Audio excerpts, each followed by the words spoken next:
ናታን ዛሬ ላይ ደስታውን አጣጥሞ ሳይጨርስ ዳጣ ከቤት ልትባረር ነው። ናታን በነገራችን ላይ ለኤቢ እንዳላት ናታን ሰላምና ዳጣ ከዚህ ከቤት ከተባረሩ እዚች ቤት አንድም ቀን አላድርም በማለትም በባለፈው አስጠንቅቋት ነበረ። ዛሬ ላይም ልትባረርልህ ነው ስትለው ትሰሚኛለሽ ዳጣ ከዚህ ከቤት ተተባረረች እኔ አንድ ሳምንትም አልቀመጥም በማለት ነው የመለሰላት።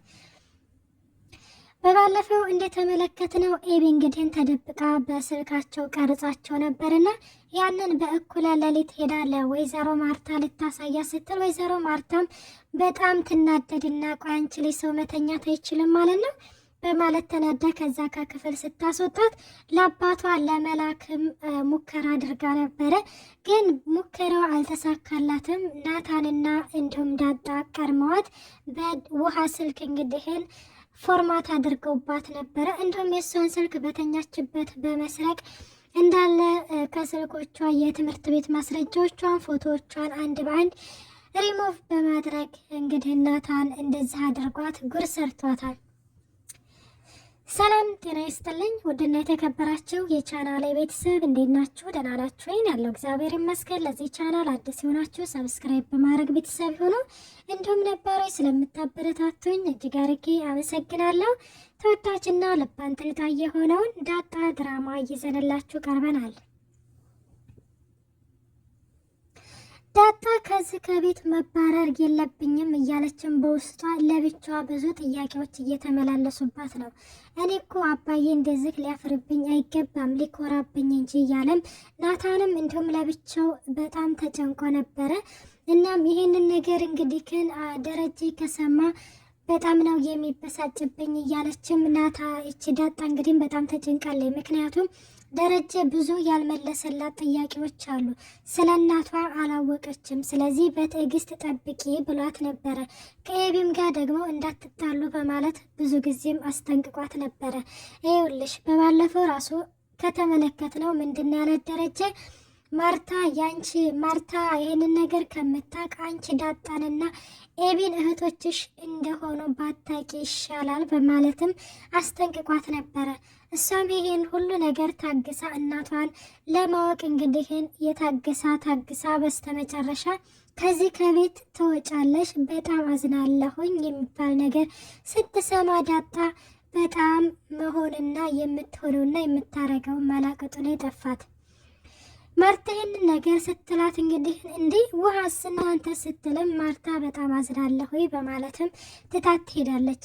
ደረጀ እንግዲህ ከስራ ቦታ ሲመጣ በጣም ብዙ ነገሮች ተፈጥሮ ነው የሚያገኛቸው። አንደኛ የሰላምዬ ተወልዳ ያገኛታል። ሰላምዬ ግን ወንድ ልጅ እርግጠኛ ላይ ወንድ ልጅ ነው የምትወልደው። እሷ ግን ሴት ብትሆንላት ትመኛለች። ምክንያቱም የመጀመሪያ ልጇ ሴት ስለሆነች ዳጣ ነች። እንግዲህ በነገራችን ላይ ልጇ የመጀመሪያ ላይ ሴት ስለሆነች እንዲሁም ስሟን ምትኬ ነው የምላት እያለችም ስም ሁሉ ሰይማላታለች። ግን እርግጠኛ ነኝ ወንድ ነው የሚሆነው።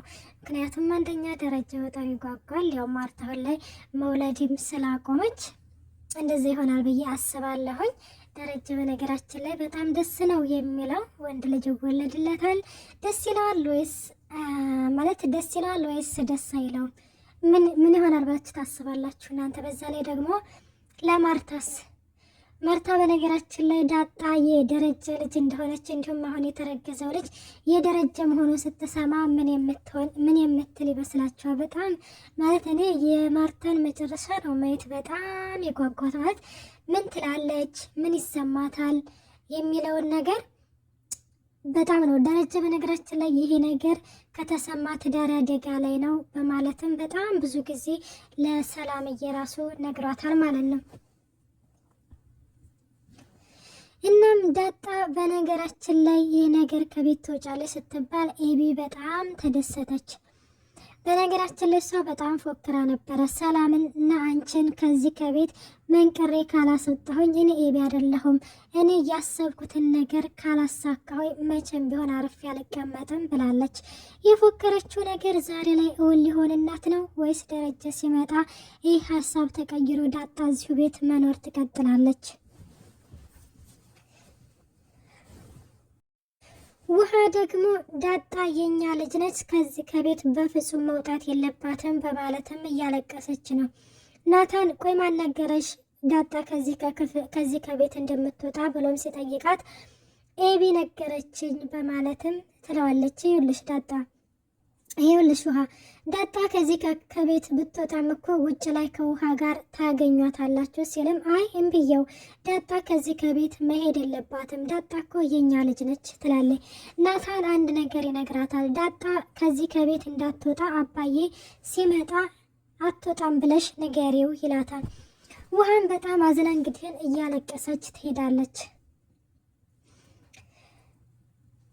በስተመጨረሻ እንግዲህን ደግሞ ኤቢ እንግዲህ ምን ትለዋለች? ከዚህ ከቤት ይሄው ተመንቅራ ልትወጣልክ ነው ስትለውም ናታን በጣም ይናደድና ትሰሚኛለሽ ናታን ይኸውልሽ ትሰሚኛለሽ ዳጣ ከዚህ ከቤት ከወጣች እኔ እዚህ ቤት አንድ ሳምንትም ቢሆን አልቀመጥም በማለትም ይነግራታል። በባለፈው ከተመለከታችሁት ዳጣ እንግዲህ ልትወጣ ነው ሲባልም ሰላም እየራሱ ወጣለሁ ብላ ነበረ። እናም ዳጣ እንግዲህ ተመልሳ ስትመጣ ሰላምዬም እዚህ ቤት የመኖር ጉጉቷ ጨመረ። እንዲሁም ናታንም ደግሞ ያው እዚህ ቤት ተመለሰች ብሎ በጣም ማለት ደስ ብሎት ነበረ ማለት ነው። ዛሬ ላይ ይህ ነገር ማለት ሲፈጠር ግን እኔ ይመስለኛል ኤቢን ወደ አሜሪካ የሚልኳት ነው የሚመስለው። ግን እዚህ ጋር ደግሞ ማርታ ወይ ከኔ ወይ ከዳጣ ምረጥ ካለችው ደግሞ ደረጃ እዚህ ጋር በጣም ችግር ውስጥ ነው የሚገባው ማለት ነው። እና ዳጣ እንግዲህን ወደ ኪችን ገብታ ምግብ እየሰራች እያለ ናታን ይመጣና ናታን ሁኔታው አላማረኝም በፍጹም ናታን እኛ ዳጣን እንግዲህን ካገባን በወጉ በማረጉ በክብር እንጂ እኔ እንደዚህ ከማለት አቀራረቡ የናታን አቀራረብ ምንም ደስ አላለኝም። እናንተ ግን እንዴት ነው ተመችቷችኋል? ቤተሰብ እኔ ምንም ደስ አላለኝም። የእናቷ ዕጣ ፈንታ እንዳይደርሳት ብዬ በጣም እሰጋለሁ። በእርግጥ ናታንን ስንመለከተው በጣም መልካም ልጅ ነው። እንዲሁም ሰላምዬ በጣም አስጠንቅቀዋለች እና ልጅቷ ምንም ነገር አታውቅም፣ ስለዚህ ከም እንዳትጎዳት አደራከን ስትለውም እመኔ ሰላምዬ አኮራሻለሁኝ እንጂ አላሳፍርሽም፣ ስለዚህ በፍጹም አልጎዳትም በማለትም እንግዲህ ቃል ገብቷል። ይሄንን ቃሉን እንደሚወጣው ተስፋ እናደርጋለን። ዳጣም ተወረፍ ቤተሰብ እዚህ ማለት አሁን ደግሞ ሊመጡ ይችላሉ ስትልም እንዴ ታዲያ ይምጡ አትፍሬ፣ ደግሞም ደረጃም አሁን አይመጣም፣ ሌሎቹም ወደ ሆስፒታል ሄደዋል ሰላምዬን ይዘው፣ ስለዚህ ማንም እቤት የለም በማለትም እያላት ነው። ግን ማንም የሚደርስባቸው ይመስላችኋል? ደረጀ ወይስ ማርታ? ብቻ የሆነ ሰው እንደሚደርስባቸው እርግጠኛ ነኝ፣ አልጠረጠርም። ግን ዳጣዬ እንግዲህን የእናቷ ዕጣ ፈንታ እንዳይደርሳት ብዬ በጣም እፈራለሁኝ። ብቻ በጣም ከባድ ነው ማለት የሆነ አቀራረቡ ምናምን የሆነ ደስ አላለኝም፣ የሆነ አክቱ ማለት ነው። ኤቢ ደግሞ በፍጹም ናታን የኔ ካልሆነ የማንም አይሆንም እዘለዝላቸዋለሁኝ እያለ በጣም እየፎከረችባቸው ነው። የእህትማማቾች እንግዲህ ጠብ ማለት ነው። ግን ማለት ነው ዳጣ ለናታን ብዙ ያልነገረቻቸው ነገሮች አሉ። እነዛን ነግራው ምናምን የሆነ ናታንን ብትቀርበውና እንዲሁም ወደ ፍቅር ቢቀርቡ ብዬ አስባለሁኝ።